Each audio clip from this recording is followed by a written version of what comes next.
హైదరాబాద్ తో పాటు నగరం చుట్టూ ఉన్న ప్రాంతాల్లో ఈదురుగాలులతో వర్షం బీభత్సం సృష్టించింది. నగరంలో పలు ప్రాంతాల్లో ఈదురుగాలులతో భారీ వర్షం కురిసింది. వనస్థలిపురంలో భారీ వర్షం వృక్షం కూలి ఓ కారుపై పడడంతో పూర్తిగా ధ్వంసమైంది. కారులో ఎవరూ లేకపోవడంతో ప్రాణ నష్టం జరగలేదు. ఎన్జీఓస్ కాలనీలు వెళ్లే రోడ్లోని ప్రధాన రహదారిపై భారీ చెట్లు రహదారిపై విరిగిపడి వాహన రాకపోకలకు అంతరాయం ఏర్పడింది. మున్సిపల్ డీఆర్ఎఫ్ బృందాలు వృక్షాలను తొలగిస్తున్నారు.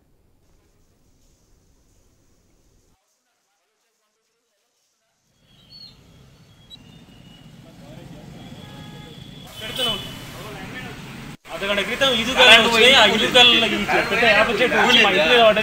ఆ ఇంటి మీద పడ్డానికి కరెంట్ తీగలు పడితే కరెంట్ తీగలు తెగి మా ఇంట్లో పడ్డాయి. అక్కడ స్తంభం విరిగిపోయింది. మా కార్పొరేటర్ జీవన్ అన్న కూడా సంబంధిత డిపార్ట్మెంట్కి ఫోన్ చేసి పంపిస్తున్నారు. ఇంకనైతే రాలేదు. కాకపోతే కొంచెం భయానక పరిస్థితి ఉంది ఇక్కడ. కొంచెం వస్తే ఎవరైనా తొందరగా వస్తే కొంచెం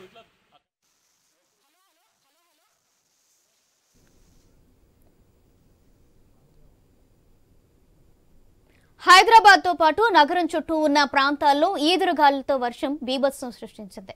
నగరంలో పలు ప్రాంతాల్లో ఈదురుగాలులతో భారీ వర్షం కురిసింది. దీంతో వనస్థలిపురంలో భారీ వృక్షం కూలి ఓ కారుపై పడడంతో పూర్తిగా ధ్వంసమైంది. కారులో ఎవరూ లేకపోవడంతో ప్రాణ నష్టం జరగలేదు. ఎన్జీఓస్ కాలనీ వెళ్లే రోడ్లో ప్రధాన రహదారిపై భారీ చెట్టు రహదారిపై విరిగిపడి వాహన రాకపోకలకు అంతరాయం ఏర్పడింది. మున్సిపల్ డీఆర్ఎఫ్ బృందాలు వృక్షాలను తొలగిస్తున్నారు.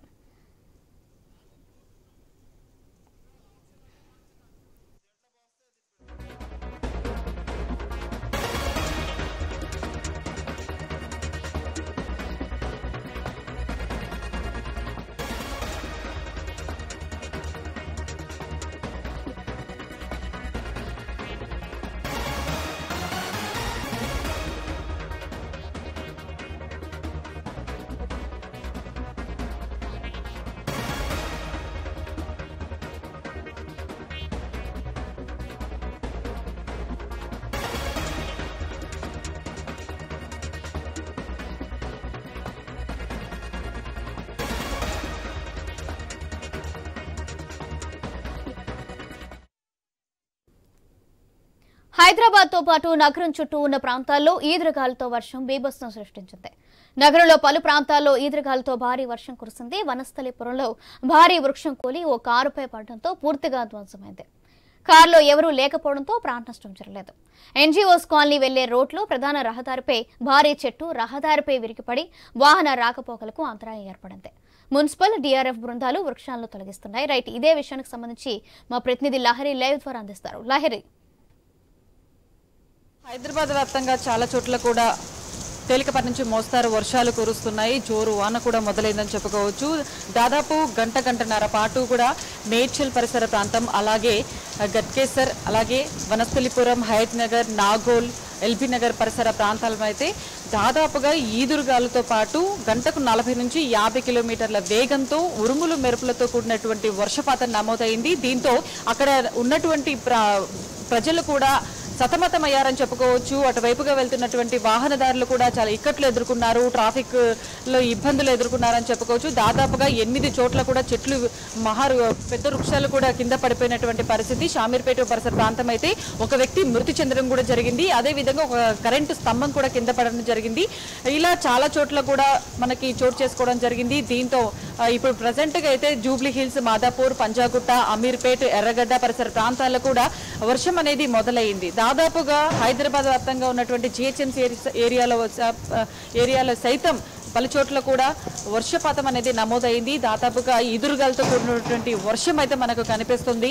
వర్షం తక్కువైనా ఈదురుగాల ప్రభావం అనేది ఎక్కువగా ఉంది. దాదాపుగా మనం చూసుకోవచ్చు, ఉదయం నుంచి వేడి ఉక్కపోతతో సతమతం అవుతున్న ప్రజలకు కాస్త ఊరట కల్పించే విధంగా ఉందని చెప్పుకోవచ్చు. కానీ ఈదురుగాల ప్రభావం ఎక్కువగా ఉంది కాబట్టి చెట్ల కింద ఎవరు ప్రయాణించొద్దు, ఇటు వర్షం పడుతుందని చెప్పేసి చెట్ల కింద నిలబడితే ప్రమాదం కొని తెచ్చుకున్నట్లుగా పరిస్థితి మనకు కనిపిస్తుంది. ఎందుకంటే ఈ రోజు గత గంటన్నర పాటు కురిసిన వర్షానికైతే గట్కేసర్ పరిసర ప్రాంతంలో ఉన్నటువంటి ఒక బైకర్ పై ఒక పెద్ద వృక్షం అనేది పడటంతో మృతి చెందడం జరిగింది. సో మొత్తానికైతే వర్షం పడుతున్న నేపథ్యంలో ఇటు వాహనదారులు ఇంటికి వెళ్తున్న నేపథ్యంలో చెట్ల కింద నిలబడడం, అలాగే కరెంటు స్తంభాల దగ్గర నిలబడడం కానీ చాలా ప్రమాదకరమనే సూచనలు కూడా మనకు కనిపిస్తున్నాయి. ఇదే విధంగా వర్షపాతం అనేది ఇంకా నమోదవుతుంది, ఈదురుగాల ప్రభావం ఎక్కువగా ఉంటుందని చెప్పేసి ఒకవైపు వాతావరణ శాఖ అధికారులు కూడా చెప్తున్నారు. మనం చూసుకోవచ్చు ఈదురుగాల ప్రభావం అనేది వేగంగా వీస్తుందని చెప్పుకోవచ్చు. ఒకవైపు మహావృక్షాలు, పెద్ద వృక్షాలు 8 చోట్ల కింద పడ్డాయంటే ఇంకో డిఆర్ఎఫ్ బృందం కావచ్చు, అలాగే జిహెచ్ఎంసీ అధికారుల నిర్లక్ష్యం కూడా మనకు అనిపిస్తుంది. ఎందుకంటే వర్షాకాలం ప్రారంభమవుతుంది. ముందస్తుగా ఎక్కడెక్కడైతే పెద్ద వృక్షాలు ఉంటాయో అక్కడ వాటిని తొలగించే క్రమంలో జిహెచ్ఎంసీ అధికారులు అలర్ట్ అయ్యాల్సిన సిచ్యువేషన్. కానీ వాటిపైన కొంచెం నిర్లక్ష్యం వహించారని కూడా మనం చెప్పుకోవచ్చు. కానీ ఇంకా టైం ఉంది. రాబో ఋతుపవనాలు కూడా చురుగ్గా కనిపిస్తున్నాయి. ఆల్మోస్ట్ అండమాన్ నికోబార్ దీవుల్లోనూ ఇటు దక్షిణ బంగాళాఖాతంలో నైరుతి ఋతుపవనాలు చురుగ్గా కనిపిస్తున్నాయి. కాబట్టి మన రాష్ట్ర వైపు కూడా జూన్ మొదటి వారంలో మన రాష్ట్రానికి నైరుతి ఋతుపవనాలు వస్తాయి. కాబట్టి అప్పుడు వర్షపాతం అనేది ఇంకా ఎక్కువగా ఉంటుంది. గత సంవత్సరంతో పోలిస్తే ఈ సంవత్సరం ఇంకా వర్షాలు ఎక్కువగానే కురుస్తాయి. కాబట్టి జిహెచ్ఎంసీ అధికారులు ఇంకా అలర్ట్ అవ్వాల్సిన సిచ్యువేషన్ అయితే మనకు కనిపిస్తుంది. ఎక్కడైతే లాగింగ్ ప్రాంతం ఉంటుందో, ఎక్కడైతే నాలాలు ఇబ్బందులు ఉంటుందో, ఎక్కడైతే లాగింగ్ ప్రాంతము, నాలాలు, ఇట్లా పరిసర ప్రాంతంలో ఎక్కడెక్కడ జిహెచ్ఎంసీ పరిధిలో కావచ్చు, గ్రేటర్ హైదరాబాద్ నగరంలో ఉన్నటువంటి చాలా ఏరియాల్లో కూడా ఇలాంటి ప్రాబ్లమ్స్ ఎక్కువగా ఉంటాయి. సో అలాంటి ప్రాబ్లమ్స్ చూసి చర్యలు తీసుకోవాల్సిన అవసరం ఎంతైనా కనిపిస్తుంది. ఇటు ప్రజలు కూడా వర్షం నమోదవుతున్న క్రమంలో చాలా మటుకు జాగ్రత్తగా ఉండాల్సిన పరిస్థితి. చెట్ల కింద నిలబడదు. అలాగే విద్యుత్ అంతరాయం ఏర్పడే అవకాశం కూడా ఉంటుంది. కాబట్టి చాలా మటుకు కూడా విద్యుత్ ఎక్కడైతే ఉంటుందో, కరెంటు స్తంభాలు ఎక్కడైతే ఉంటాయో కరెంటు తీగలు కింద పడే అవకాశం కూడా ఉంటుంది. కాబట్టి అలాంటి టైంలో స్తంభాల దగ్గర నిలబడుతున్న సిచ్యువేషన్ కూడా మనకు కనిపిస్తుంది.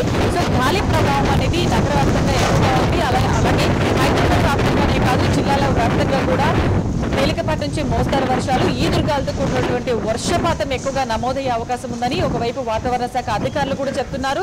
వర్షాలు ఇంకా ఎన్ని రోజులు పడే అవకాశం ఉంది? దానికి సంబంధించి అప్డేట్స్. దాదాపుగా రానున్న 5 రోజుల పాటు కూడా వర్షపాతం ఇలాగే ఉంటుంది. పొడి వాతావరణం, పగలంతా కూడా పొడి వాతావరణం నమోదయ్యి తర్వాత తేలికపాటి నుంచి మోస్తారు వర్షాలు కురిసే అవకాశం ఉంది. కానీ ఈదురు గాలుల ప్రభావం, అలాగే ఉరుములు మెరుపుల ప్రభావం అయితే ఎక్కువగా ఉంటుందని చెప్పేసి వాతావరణ శాఖ అధికారులు అయితే చెప్పడం జరిగింది. సో ఈ నేపథ్యంలోనే మన హైదరాబాద్ నగరంలో చూసుకోవచ్చు, దాదాపు ఇప్పుడు వర్షం కూడా కురుస్తుంది. ఈదురుగాల ప్రభావం అనేది ఎక్కువగా కూడా నమోదవుతుంది. ఈ క్రమంలో ప్రజలు కూడా చాలా జాగ్రత్తగా ఉండాల్సిన సిచ్యువేషన్ అయితే మనకు కనిపిస్తుంది. Right. Thank you.